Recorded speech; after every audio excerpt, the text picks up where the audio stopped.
Bem-vindos a mais uma exploração profunda aqui no nosso espaço. Hoje, a gente vai mergulhar num material acadêmico assim que promete agitar as ideias. Uma tese de doutorado fresquinha, defendida na UF, Universidade Federal Fluminense, em 2025. E olha, o título já entrega a ambição toda. Inteligência Artificial como Mediação Estruturante. Um título longo, né? Reconfigurações da Cultura Digital Imersiva. Enfim, de Frederico Reis Pacheco. O ponto central aqui é, a pesquisa olha para a IA não só como, uma ferramenta nova. Não, é algo que está remodelando a base da nossa cultura digital, sabe? Nossas interações, até o jeito como a gente vê o mundo. E o autor foca muito em dois conceitos que parecem chave. Mediatização algorítmica. Isso. Ou seja, como os algoritmos não só entregam conteúdo, mas moldam mesmo nossa experiência online. Exatamente. E também uma nova ecologia comunicacional e artística. Quer dizer, todo o ambiente de comunicação e criação está se transformando por causa da IA. E a tese é um verdadeiro caldeirão de métodos. Tem revisão de literatura, claro, mas também estudos de casos super atuais, tipo o uso do metaverso na educação, na arte, e propõe até uma metodologia original, a tal da metanografia. Nossa missão aqui é tentar desempacotar, sabe? Discutir as sacadas mais importantes, talvez até as mais surpreendentes dessa pesquisa. Olha, sem dúvida, o timing é perfeito. Com essa explosão toda de ChatGPT e outras ferramentas, tá todo mundo falando de IA, né? Mas essa tese convida a gente a ir um pouco além, sabe? Entender a IA como essa força que estrutura a sociedade mesmo. É um chamado para uma análise assim mais crítica, mais fundamentada, que é essencial nesse momento de mudança tão rápida. Exato.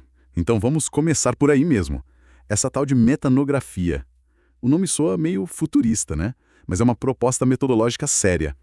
O que ela traz de novo? Precisamente. A metanografia, ela surge de uma necessidade real, sabe? O autor percebeu que os métodos que a gente já tinha, tipo a etnografia clássica, que estuda grupos mais estáveis, né, por mais tempo, ou mesmo a netnografia, que olha mais para os rastros digitais, posts em fóruns, essas coisas, elas não dão conta da dinâmica muito particular desses ambientes como, sei lá, Horizon Worlds, Decentraland. Nesses metaversos, as interações acontecem muito em tempo real, síncronas e são super efêmeras. Os grupos se formam, se dissolvem, no piscar de olhos. Faz todo sentido. É como tentar estudar um cardume que não para quieto usando uma rede para pegar um peixe só, né? E a tese detalha como aplicar isso, certo? Fala de usar avatares neutros, observar de forma discreta, registrar interações curtinhas, até simular acesso de diferente. Exatamente. O ponto-chave é capturar essa fluidez. O pesquisador tem que ser ágil, sabe? Observar várias interações curtas, em grupos diferentes que se formam e somem para tentar achar padrões. Os avatares neutros é para tentar minimizar a interferência de quem observa e simular diferentes aparelhos VR, PC, celular e conexões de internet é fundamental para entender como as barreiras de acesso mudam a participação, a experiência social ali dentro. É reconhecer que a tecnologia que você usa para acessar, ela molda a interação, né? Entendi. Então é tipo ser um antropólogo num mundo que pisca e some, precisando de ferramenta nova para sacar o que tá rolando ali, em tempo real.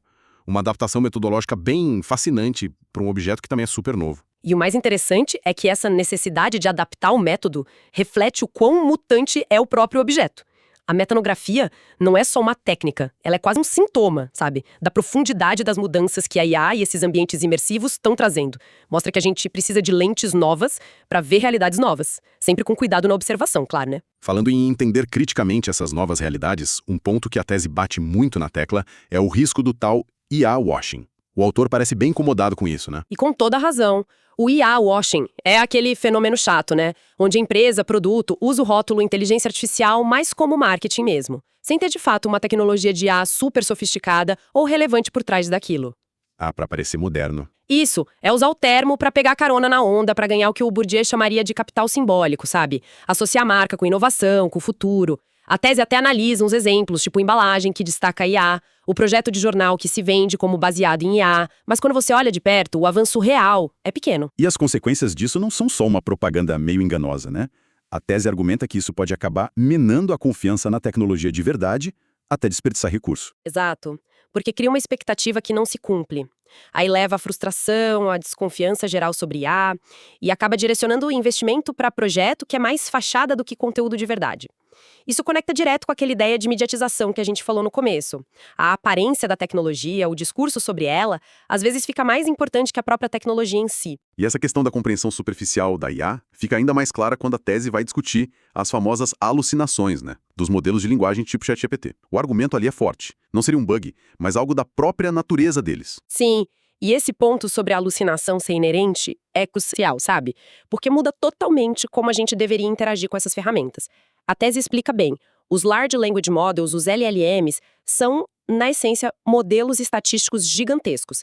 Eles são treinados para quê? Para prever a próxima palavra mais provável numa sequência, com base nos padrões que eles aprenderam em bilhões de textos. Eles não sabem o que é verdade ou mentira como a gente sabe.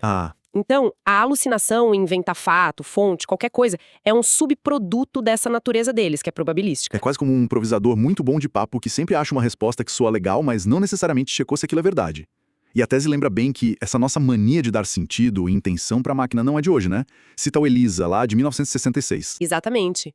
O Elisa era um chatbot super simples, imitava um terapeuta rogeriano, basicamente devolvendo as frases da pessoa. E assim, rapidamente, as pessoas começaram a projetar nele uma profundidade, um entendimento que ele não tinha. Isso mostra como a gente tem essa tendência de antropomorfizar, sabe? De preencher as lacunas com a nossa própria inteligência, nossa emoção. Hoje, com LLMs muito mais sofisticados, essa tendência é, turbinada. Por isso que o letramento em IA fica tão urgente. O que significa, na prática, ir além de só saber usar a ferramenta, apertar o botão. Significa entender os princípios básicos de como ela funciona, probabilidade e não verdade, entender as limitações dela, os vieses que vêm dos dados de treino, que são inevitáveis, e a necessidade absoluta de checar tudo, de ter pensamento crítico sobre o que ela gera. A tese defende forte que o pensamento computacional, entender como processos podem ser automatizados, representados, devia ser parte da alfabetização básica hoje. Sem isso, a gente vira presa fácil do IA washing e da confiança cega. E essa necessidade de letramento fica ainda mais clara quando a gente olha para onde a IA não é só ferramenta, mas vira o próprio ambiente, né? Como a tese explora no metaverso, usando justamente a metanografia que a gente discutiu, o que essa lente revelou sobre a vida social lá dentro. Olha, revelou uma sociabilidade bem complexa, com várias camadas. A metanografia conseguiu capturar desde rituais de presença, tipo gente se encontrando para tomar um café virtual no VR Chat, buscando mesmo aquele senso de estar junto, de interagir socialmente. Até uma sociabilidade muito performática. A escolha do avatar, os gestos, as roupas virtuais. Tudo isso é usado para construir e comunicar uma identidade, sabe? Muitas vezes de forma mais livre ou mais experimental do que aqui no mundo físico. E o consumo também deve aparecer forte ali, né? Como um marcador de status, imagino. A tese fala de evento de moda em Decentraland, compra de NFT, item pago em jogo tipo Roblox. E até cria um termo interessante, virtumaterialidade. Sim, essa virtumaterialidade é uma tentativa de capturar como esses bens digitais, mesmo não sendo tangíveis, ganham um peso simbólico e social muito real, quase material, dentro da lógica desses ambientes. Eles funcionam mesmo como um marcador de identidade, de status, de pertencimento.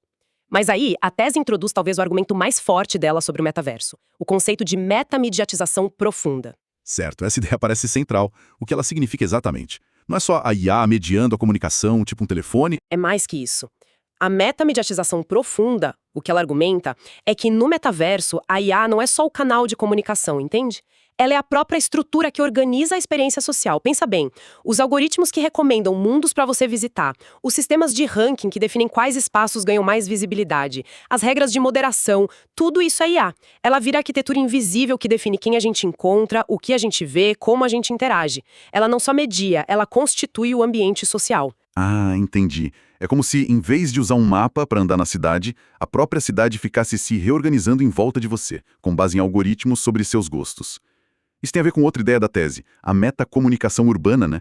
Como o metaverso mexe com a nossa noção de espaço. Exatamente. A tese explora como esses ambientes virtuais reconfiguram nossa relação com o espaço, misturando o físico e o digital, discute como nomear os lugares virtuais, a arquitetura digital, tudo isso cria novos significados, novas formas de pertencimento, lembrando até o que o Michel Dissertot falava sobre o poder de escrever a cidade. Os arquitetos do virtual têm um poder enorme ali de moldar a experiência espacial e social. Mas essa arquitetura toda não é neutra, né? A tese critica bastante como a lógica econômica do mundo físico está sendo importada para lá.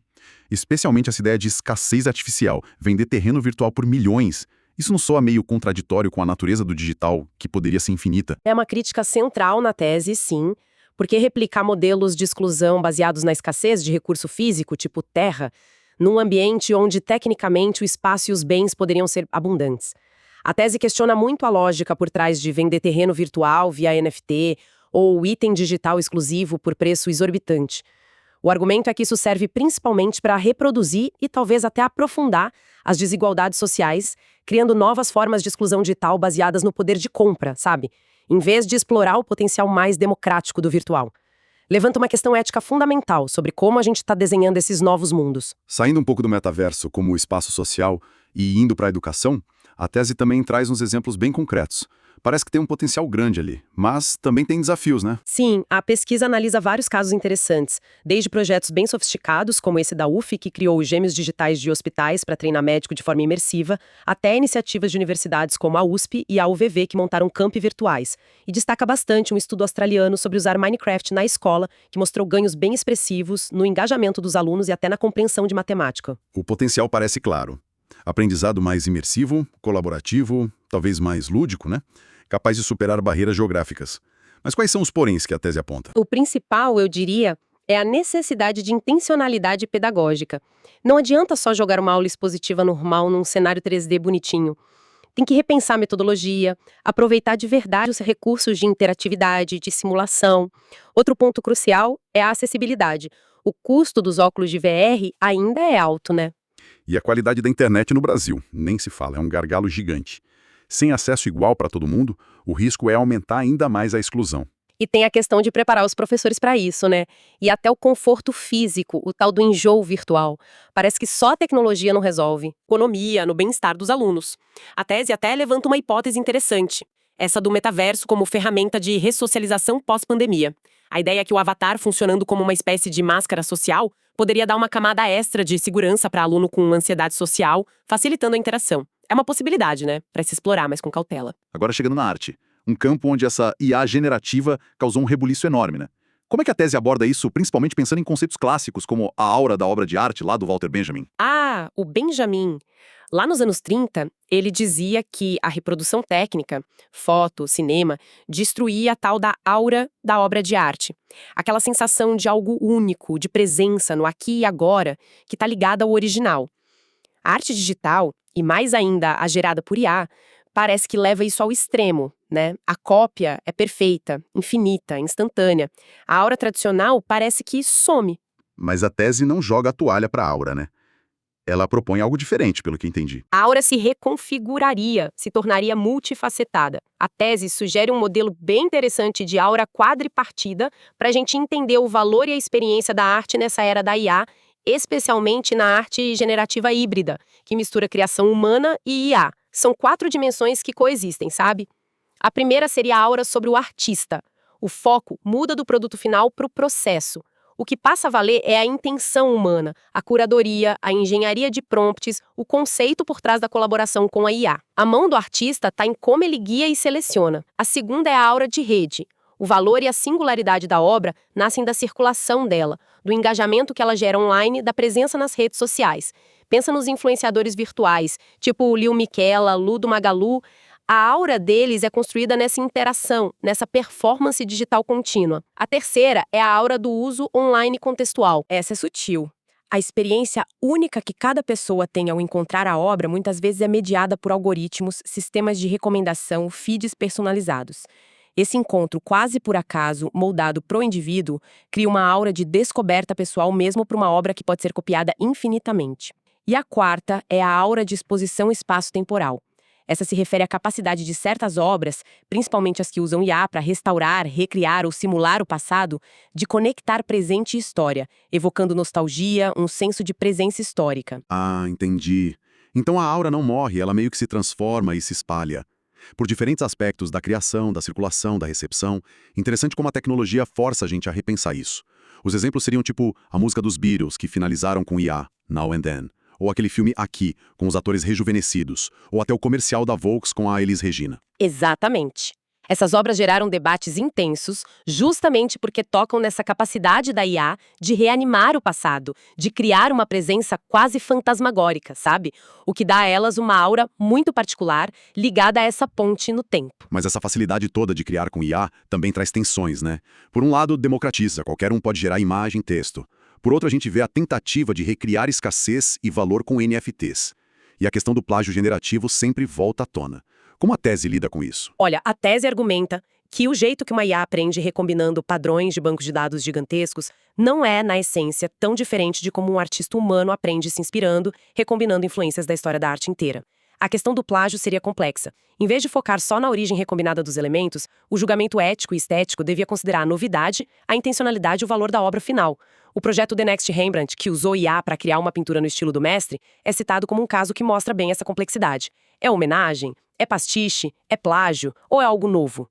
A linha é bem tênue. Bom, a gente percorreu bastante terreno aqui. Se a gente fosse amarrar tudo, qual seria a mensagem central que essa tese deixa pra gente sobre inteligência artificial? A mensagem principal é mesmo essa ideia da IA como mediação estruturante. Não é só mais uma ferramenta que a gente usa para se comunicar ou para criar. É uma força que está reconfigurando as próprias estruturas da nossa comunicação, da nossa cultura, da sociedade, uma mudança ecológica, como a tese ressalta bem citando o Neil Postman. Ela cria o ambiente, as regras do jogo, sabe? E os pontos-chave que a gente extraiu hoje reforçam isso. A metalografia mostrando a necessidade de novas lentes para novos mundos, o alerta contra o IA-washing e a urgência do letramento digital, a metamediatização profunda, mostrando como a IA arquiteta o metaverso, os potenciais e os desafios da educação imersiva e a reinvenção da aura na arte, mostrando como até nossos conceitos de estética mais básicos estão sendo desafiados. Exatamente, são todas peças que mostram essa reconfiguração ecológica acontecendo agora. Então, o que tudo isso significa para nós? Significa que a gente está no meio de uma transformação profunda, que exige mais do que só aprender a usar as novas tecnologias. Exige que a gente pense criticamente sobre elas, sobre os impactos sociais, éticos, culturais. Exige intencionalidade na forma como a gente escolhe desenvolver e adotar essas tecnologias. E para deixar uma última provocação, que ecoa bem as reflexões finais da tese, se a IA pode, como a gente viu, recriar artistas que já morreram com uma verossimilhança que emociona a gente, gerar arte original que nos toca e até simular interações sociais complexas, como isso obriga a gente a repensar o que significa ser humano? O que é autenticidade? O que é legado? Nessa era da criatividade algorítmica, onde exatamente fica a fronteira entre a ferramenta que potencializa a nossa humanidade e aquela que começa a redefinir ou talvez até diminuir essa humanidade? Fica aí a questão pra gente pensar, né?